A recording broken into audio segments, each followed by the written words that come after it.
আৰু এই বৃদ্ধ পিতৃৰে তুমি সকলোৰে এই নিষ্ঠুৰ পুত্ৰৰ শিলাময় বুকু গলাব পাৰিম নে অক্ৰুৰ মই? সকলো কথা ভালদৰে ভাবি চাওক মহাৰাজ। মহাৰাজ বুলি আৰু মোক লাজ নেদিবা অক্ৰুৰ। মহাৰাজ বুলি আৰু মোক লাজ নেদিবা। কি মোৰ হাতৰ পৰা ৰাজদণ্ড কেতিয়াবাই কাঢ়ি লৈ গ'ল। নহলে অক্ৰুৰ মই যদি মথুৰাৰ ৰজা হৈ থাকিলোহেঁতেন তেন্তে জানো এই মথুৰাৰ প্ৰজাবেন্দৰ চকুত এনে চকু পানী ধাৰ ববলৈ পালেহেঁতেন।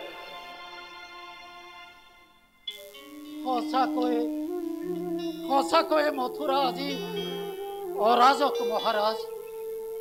কংসৰ কঠোৰ শাসনত মথুৰাবাসী আজি জৰ্জৰিত।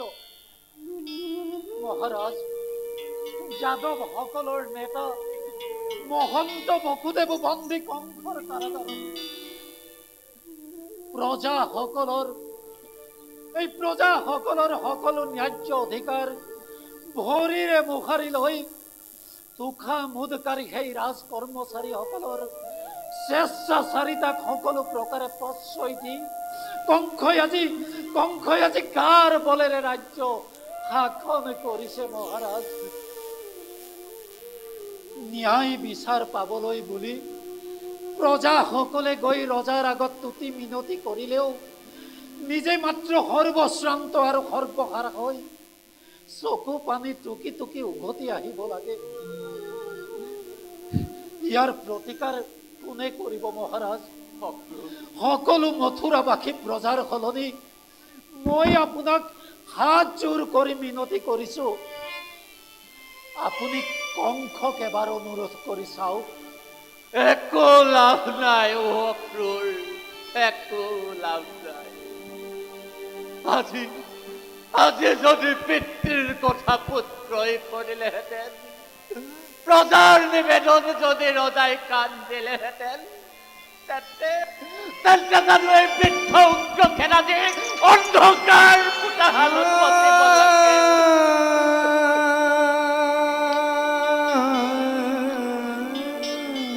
মহামহন্ত বসুদেৱ দৈমুখীৰ 6,000 শিশুৱে জানো অকালতে যমৰ আলহী হব লাগে অক্ৰুৰ? আজি এই মহাৰাজ উগ্ৰসেনৰ অনুৰোধ এটি সামান্য প্ৰহৰীও পালন কৰিবলৈ ইচ্ছা প্ৰকাশ নকৰে। মহাৰাজ, কালি মই সামাজিকত জানিব পাৰিছো ভগৱান নাৰায়ণে হেনো আমাৰ যদু বংশত জন্ম গ্ৰহণ কৰিব। আৰু লগে লগেই মোৰ মনত পৰিছে সেই ভীষণে দৈৱবাণীৰ কথা। দৈৱবাণীয়ে সঁচা হওক অক্ৰুৰ, দৈৱবাণীয়ে সঁচা হওক। মোৰ এটি পুত্ৰৰ কল্যাণত যদি শত সহস্ৰ পুত্ৰৰ কল্যাণ হয়, তেন্তে সেয়েই হওক। মই দিলে লিখা ঈশ্বৰক প্ৰাৰ্থনা কৰিছো।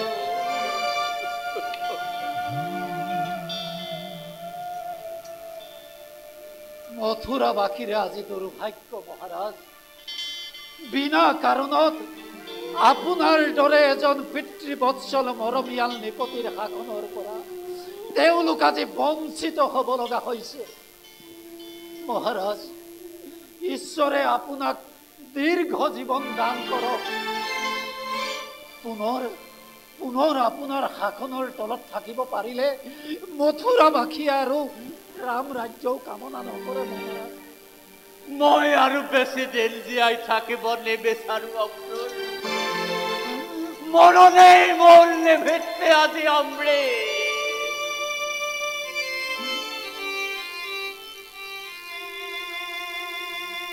প্ৰজাপালক ৰজা যদিও বা মই কি অতীতৰ কথা তথাপিতো মোৰ চকুৰ আগত প্ৰজাসকলৰে যন্ত্ৰণা বৰ অসহ্য হৈ পৰে। মই যে জীয়াই থাকিব নোৱাৰো অক্সুৰ। মই যে আজি পুত্ৰৰ হাততেই বন্দী।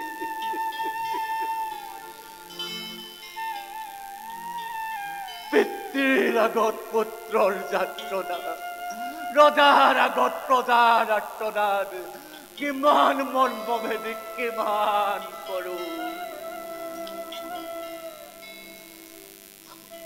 হওক কংস মোৰ পুত্ৰ, তথাপি অক্সুৰ বয়সৰ উৎপীড়ন নোহোৱা হলে, শৰীৰত ডেকা কালৰ তেজৰ খুব বৈ থকা হলে মই তাৰ বিৰুদ্ধে যুঁজ দি চালোহেঁতেন।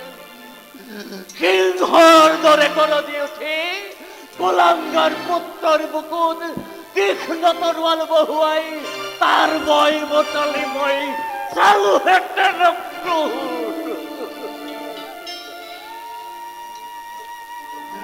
কিন্তু কি কৰিবা অক্সুৰ, আজি মই যে সেই সৌভাগ্যখনৰ পৰাও বঞ্চিত। শিশুৰ দৰে অসহায়, তিৰোধাৰ দৰে দুৰ্বল হৈ মই হীনভাৱে নিজভাৱে জীৱন যাপন কৰিব লগা হৈছে। নিয়তি মহাৰাজ, নিয়তি, সকলোবিলাক নিয়তিৰ খেলা।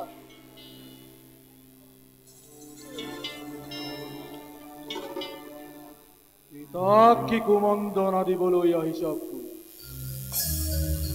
তোমালোকে যিমানেই কুক হৰদণ্ড নকৰা কিয়, সিমানেই অভিশপ্ত কংসৰ কপালত সৌভাগ্যৰ পদুম ফুল ফুলি উঠিছে।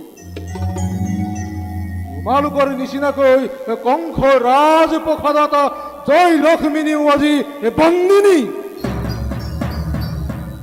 কংসৰ ভয়ত আজি স্বয়ং বিধাতায়ো অতি সাৱধানে ভাগ্যলিপি লিখিবলৈ বাধ্য হৈছে। মই তোৰ কোনো মই বতালি কথা শুনিবলৈ ইচ্ছা নকৰো কংস। তোমাৰ ইচ্ছামতে কাম নহব পিতা, মোৰ ইচ্ছামতেহে হব। তুমি শুনিবলৈ ইচ্ছা নকৰিলেও মই তোমাক শুনাবই লাগিব। শুনা পিতা, দৈয়কীৰ 6 পুত্ৰক যিদৰে শিলত আচাৰি আচাৰি হত্যা কৰিলো, ঠিক সেইদৰে যিদিনা দৈয়কী গৰ্ভজাত অষ্টম সন্তানটিকে এই পৃথিৱীৰ পৰা বিদায় দিব পাৰিম, সেইদিনা মোৰ আনন্দৰ পূৰ্ণাহুতি হব। আৰু সেই সময় সমাগত। দৈয়কী আসন্ন প্ৰসৱৰ কাল অতি ওচৰত। বসুদেৱ দৈৱকীৰ দুখ কি কংস, কি দুখত তই সিহঁতক অন্ধকাৰ পোতাশালত ৰাখিছ। অকল বন্দীয়েই নহয়, প্ৰহৰী ৰাতি সতৰ্ক দৃষ্টিতে দুয়োজনেই অতি শৃংখলাবদ্ধ।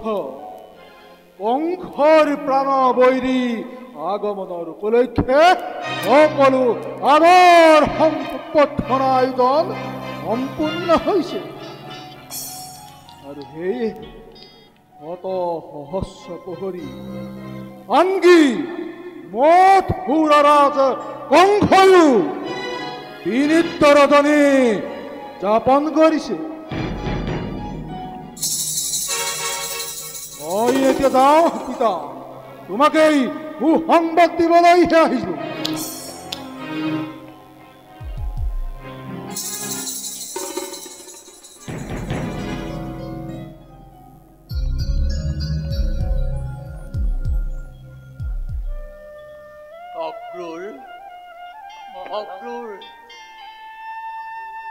মই যে আধাৰ দেখিছো অক্ৰুৰ, মথুৰাৰ ভৱিষ্যত পোহৰলে আন্ধাৰ অক্ৰুৰ। ই যে অতি কঠিন প্ৰশ্ন মহাৰাজ, আশা কৰো পোহৰেই হব।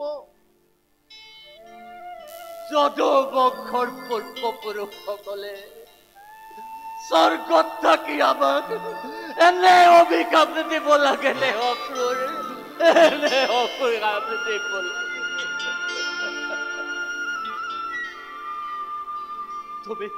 তুমি যোৱা অক্ৰুৰ, তুমি যোৱা। মই আৰু থিৰাৰ থাকিব নোৱাৰো অক্ৰুৰ মহাৰাজ মই খন্তেক বিশ্ৰাম কৰো। তুমি যোৱা অক্ৰুৰ, তুমি